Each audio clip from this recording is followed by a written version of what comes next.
in the P-51 Mustang over Europe. Um, Said to be the greatest, one of the greatest fighter pilots, American fighter pilots of World War II. 16 and a quarter kills. And word 73 comes up, I don't know why. But it is 116 missions. And we're happy to have him here in Virginia Beach. Please give a warm welcome to Colonel Bud Anderson. The Colonel's going to talk for a few minutes. Then we're going to open up a mic for questions. So if anybody has any questions, we're going to open up the mic after the end of his talk. Thank you. Okay. Can you hear me? Yeah. First of all, I want to say a few words about World War II. I served from World War II to Vietnam. World War II. Test. Is that better? Yeah. Okay. I want to say a few words about World War II.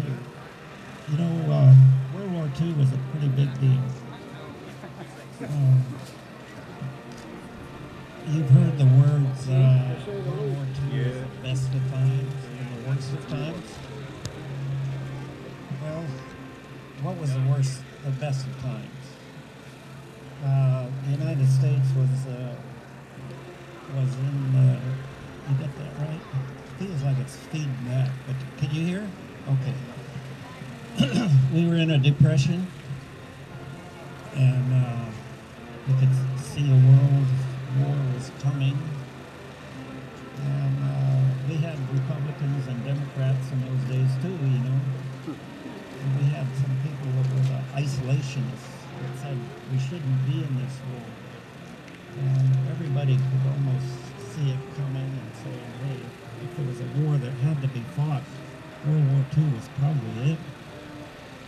And then once Japan attacked us at Pearl Harbor, our country came together very, not magically, but very, very convincingly. We got together, and our political parties spoke with one voice in foreign policy. Do you imagine that happening today? I don't think so. They mobilized the whole country and put the country to work, making war materials. Patriotism was at an all-time high. We'll never see patriotism like we saw in World War II. It was utterly fantastic. Every able-bodied man was in uniform. You went to town, you saw uniforms. And if you weren't in uniform, you were in a defense industry or perhaps a fit medical.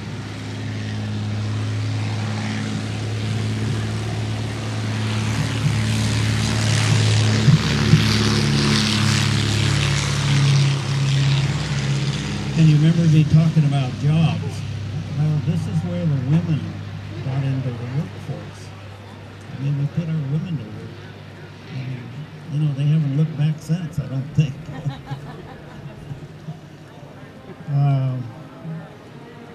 And you say, what is the worst of the times? Well, to me, it's the tragic loss of human life. How many of you know how many people died as a direct result of World War II? If you raise your hand and give me an answer, it's probably wrong. Because our historians don't even know how many people died as a result of World War II. You read the history books, they'll tell you the world lost 40 to 50 million people.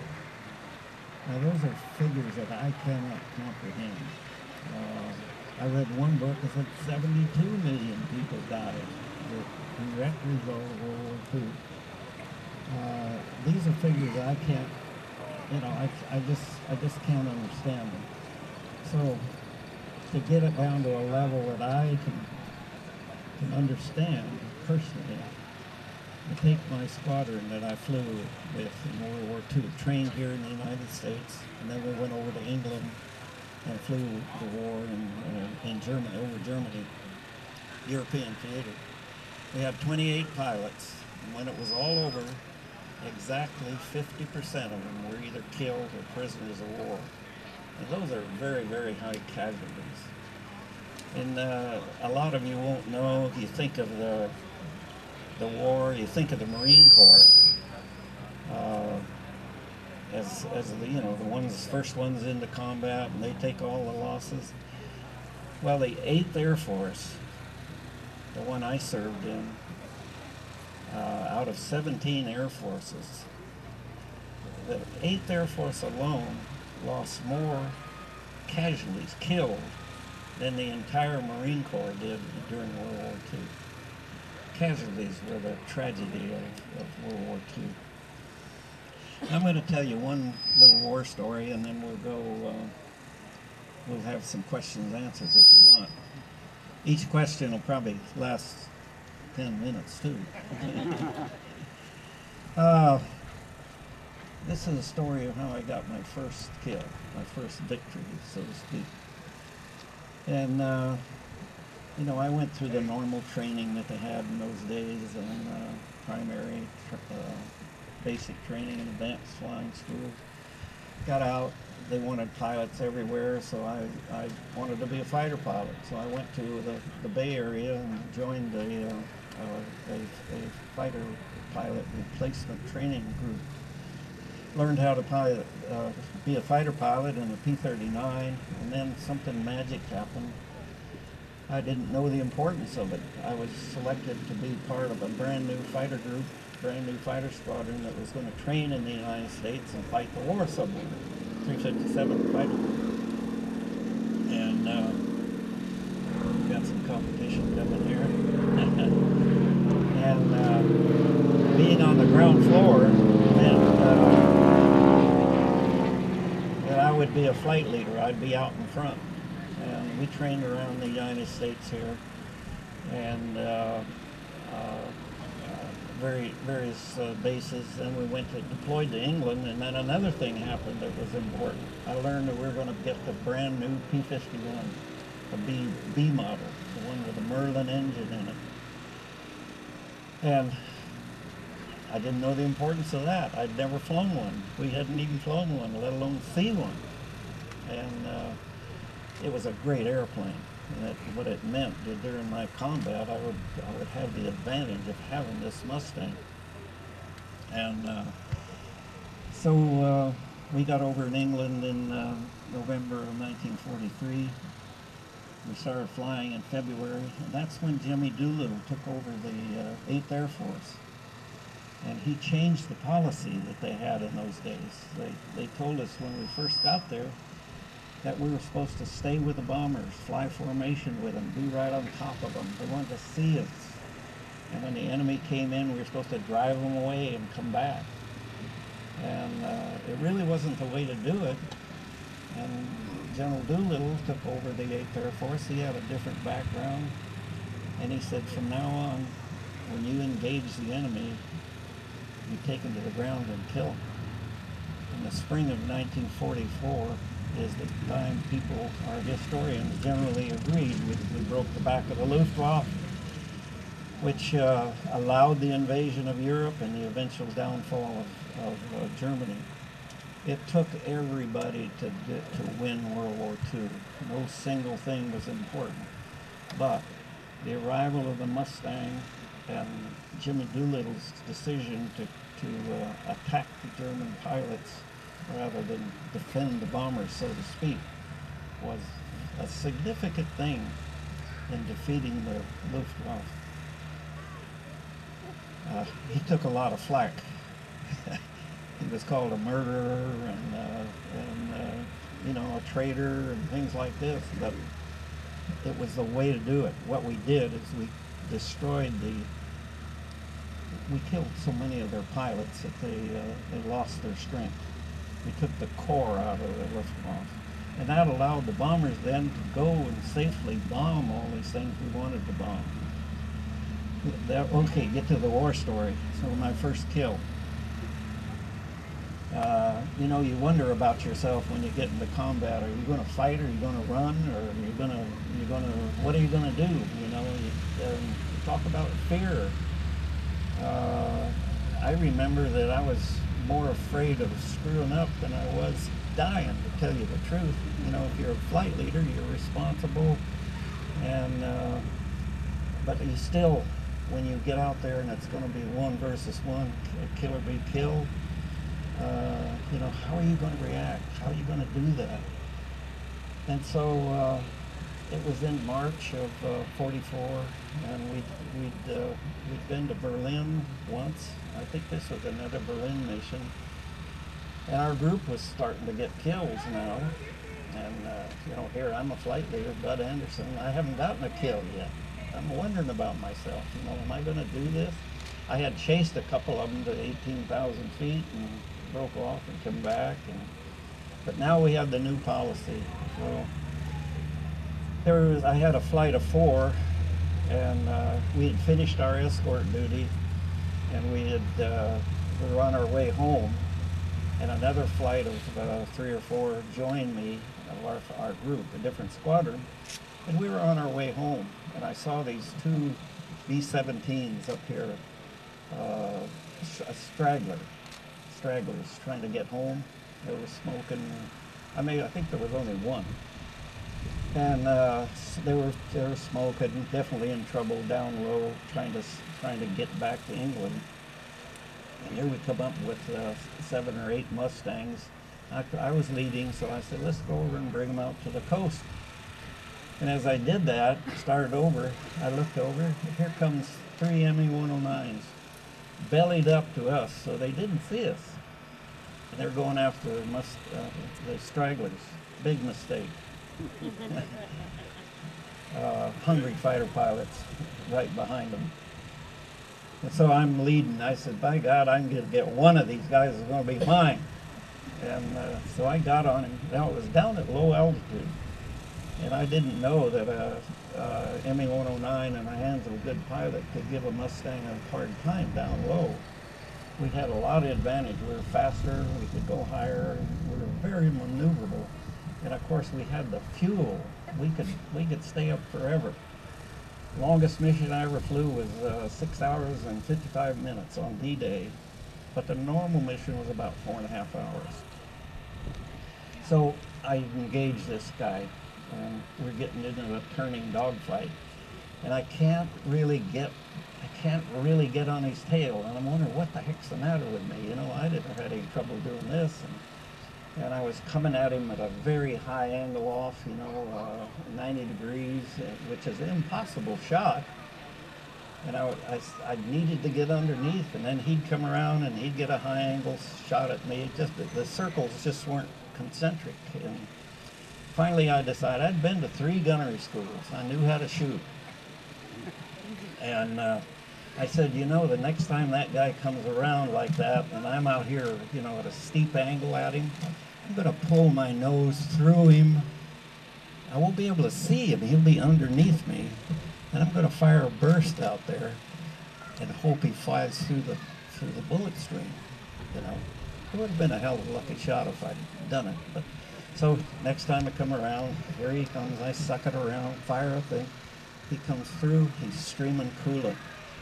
And he pulled up like that and just bailed out immediately. And I said, hey, man, I got him. And I rolled out and I looked out my wing, and here was another Mustang right on my wing. And we were down low, and it was Johnny England Air Force Base. You heard of that place? That's the guy that was named after. He'd already had a couple of kills. And I looked at him, and he was grinning, and he went out like that, and you know, gave me a kind of, and I thought, wait a minute, did that guy shoot that thing down out from under me? I knew it was a very, very lucky shot. And I still had, 2 hours to fly home. By the time I got home, I had to convince myself I probably hadn't shot that guy down. Johnny got it, but I'd have to check with him. I got back and I checked with my wingman, and he says, I was out of position. I didn't even see you shoot. I can't tell you whether you got him or not. And so, what am I going to do, you know? So I claimed the victory, and I told him to hold it. I have to go talk to somebody first. So I rushed over to the officers club where we generally hung out, and God, I saw him right at the end of the bar. Now I'm trying to figure out, how the hell am I going to bring this up? You know, what am I going to say? Hey, you know what? Did you shoot that thing out from under me, or what? You know, what am I going to do? How am I going to bring it up? I didn't have to say a word. He came running over to me, and he said, "Andy," says, "that was the greatest shot I've ever seen. You got that guy out there with 60 degrees angle off." I said, "Oh, you know, Johnny, lucky shot." And I rushed to the phone and claimed my first kill. Okay, we'll open it up to questions and answers.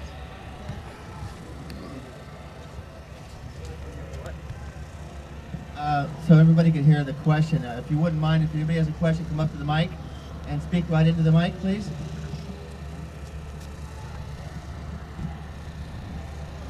Colonel Anderson, would you, first of all, thank you for your service, Colonel, and would you be willing to talk to us a little bit about the day you and Chuck Yeager left some fuel tanks in Switzerland?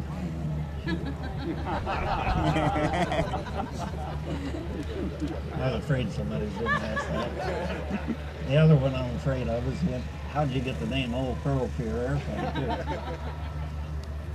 How do I tell this story? You know, it's one I was trying to cover up for years, and then Yeager wrote his book and put it in his book, so I guess we'll tell the world about it. First thing you have to know is neither Chuck Yeager or myself had to be there at this particular time. Number one, me, I'm on a second tour. I'd done my duty, went home, and I came back and did a second tour. And you didn't have to do that. And the other thing is, Yeager was shot down, escaped into Spain, was released, came back, and he wanted to do finish his tour. So he didn't really have to be there. If you were an escapee, you'd been down in enemy territory, an escapee, you were supposed to go home. You weren't supposed to fight in that theater again, because they could, you know, torture you if they captured you and find out how the Free French helped you, or they could put pressure on Spain, who was supposed to keep him interned for the duration of the war. So he didn't have to be there. The other thing is that, well, okay, so he comes to me in the fall of 43, and we know we're going to finish that winter. And he says, "Why don't we fly our last mission together, go home together, and then maybe we'll be, you know, continue our friendship." I said, "Sure, I can make that happen. I'm the operations officer. I do all the scheduling. I say when the pilots are going to fly."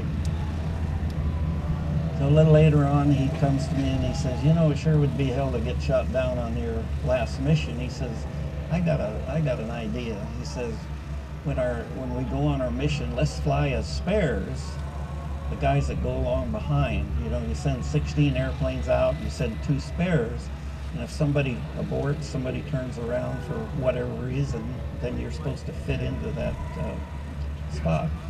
And he said, if nobody aborts, he said, I'd like to go down and tour the Alps in the southern France. Down there was a beautiful country, and you know, you really didn't get a chance to look at it when you're flying combat. You see it, and but you're too busy. And he said, we'll go down there and just have a joyride to tell you, you know, freewheeling, and then we'll come back and our tour is over. Spares were supposed to turn around and come back. They were supposed to be non-counted. So when the day comes, mid-January 1945, we take off. Nobody aborts. We turn right, 45 degrees, head down toward. It was a deep into Germany mission. And in those days, we were seeing, you know, hundreds of airplanes or none. you know, it was just an absolute milk run where we saw lots of airplanes. And so we saw the mission, said deep Germany. Well, you know, maybe we ought to go. No, this is our plan. Let's go. Let's goof off and finish up. So we're flying down to southern France there, and Jaeger's leading, and I'm flying with him, and he says, "Hey, there's Mount Blanc down there." He said, "Go down there and drop your tanks on the side." This was in the winter. There was nobody up there. He said, "Drop your tanks on it, and I'll strafe them and see if I can set them on fire." I said, "Geez, you know, we've already done enough stuff to get court-martialed here." But I was a 22-year-old, very responsible major. And I said, "Yeah, hey, that's a good idea." So we did. He dropped his tanks, and I dropped mine, and he shot at him. The point is, we fired our guns. And when you fire your guns, you leave black all over the wing there. And the crews then know you've been engaged, you know, and they want to know what happens when you come back. So we went sightseeing through the Alps there, and came back all the way on the deck, still occupied by Germany. And all the way home on the deck, just buzzing, having a great time. And we got home. We were the last 2 airplanes to come back to this mission.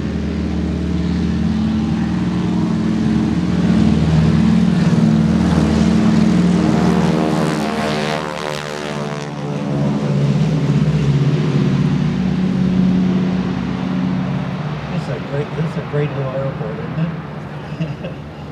It's the first time I've been here. Anyway, we're the last 2 airplanes.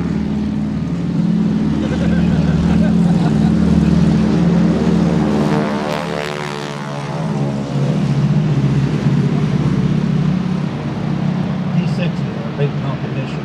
Get one more, okay.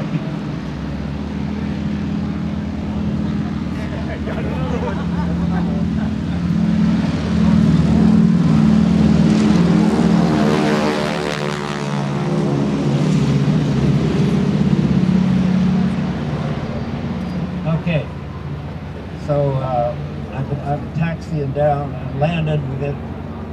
We're all done, you know, and I'm just feeling so great. I taxied back to my hard stand. I look up ahead, and there's all these people in the hard stand, and my heart really sank. I said, "How the hell did they hear about this already?" You know, and I was really concerned. And I thought, no, my last mission. You know, they're here to pat me on the back, and you know, so I pulled into the hard stand, cut the switch, swung around.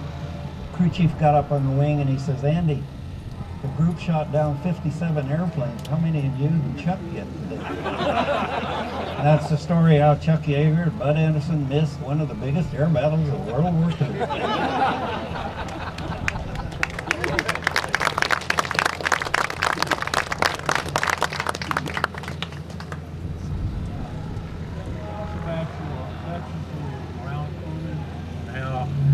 Back from Germany one day and it snowed. Oh yeah, okay, I got you. Like Turkey story.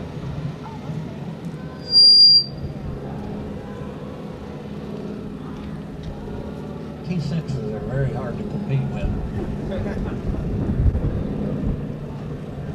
This is a story about crew chiefs.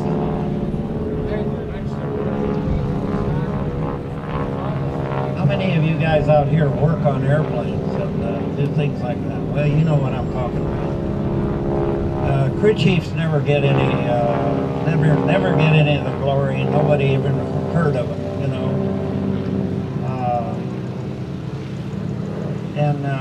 I was fortunate enough to, while I'm in, you know, in a permanent squadron, training in the United States, getting ready to go fight a war somewhere, you pick up your crew chief.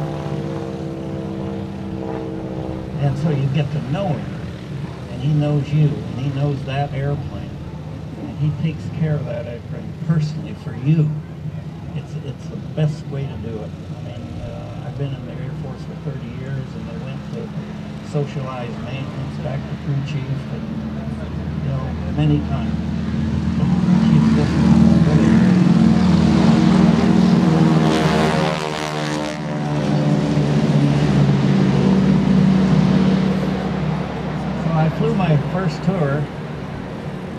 in a B model, and came home, went back to the same unit, and then I got a D model just like this one, with a classic P-50D with a classic canopy on it. And we were still painting them in the green, the dark green camouflage. And we were getting airplanes, and we weren't bothering to paint them. And they were silver, half paint, still dark paint on them. And it was in November, first snow had been over Germany, and I looked down at, we used to fly in this finger floor, and I looked down, 2 of them were camouflaged and 2 were silver. Well, imagine what stood out, the camouflaged airplane, of course, it was dark against the white thing. So I got back from this flight, and my crew chief, who is now actually a line chief, and another hand-picked crew chief, and the armor were there waiting for me. And I told him, hey, the next time this airplane is laid up for heavy maintenance, I figured it'd take a couple of days, would you please de-paint it, take it off, take the dark green off of it, and leave it like this, silver. And I put it to him on the basis of a tactical situation that might save my butt, you know. But frankly, I thought the silver paint scheme was a little cooler. And I thought, you know, hey, when I'm going to London or sometime, I'm going to be gone for a couple of days, then they'd do it. So I went in and I said, oh, I'm going to fly tomorrow, put my name up on the board.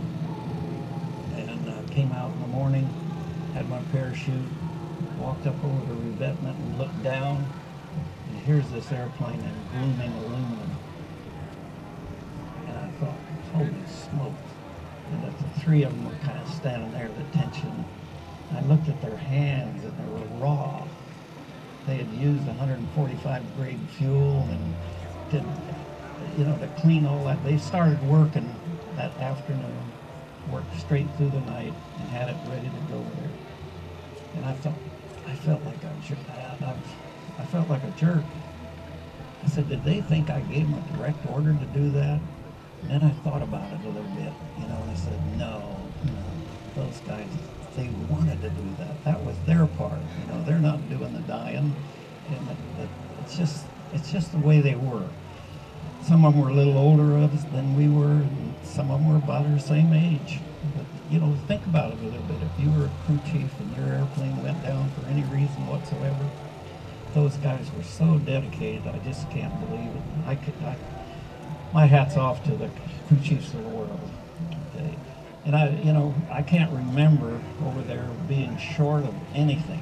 The home front just provided us with everything we needed. The country was just totally mobilized to fight the war. It was just incredible. Thank you. I guess that's about it. Airplanes are too much competition. Thank you, Colonel. Ladies and gentlemen, the air show, they need the airplane for the air show, so we're going to let them have it back. The only additional talk, by the way, Major Dutch Van Kirk from the Enola Gay was scheduled to be here at the show. He had a medical situation, but he's okay, so he was not able to attend at the last minute, so Dutch will not be here. We do have Wild Bill Garnier, will be speaking today at the C-47. So look for him around between 3:30 and 4 down with the Bombers. That's Banner Brothers Easy Company, Wild Bill. Don't miss it. And thanks for coming to the talk. Oh, and don't forget, we got books. To Fly and Fight, one of the greatest fighter pilot stories ever told, for sale in the hangar, and photographs, and if maybe a quick photo op if somebody wants one. Yeah.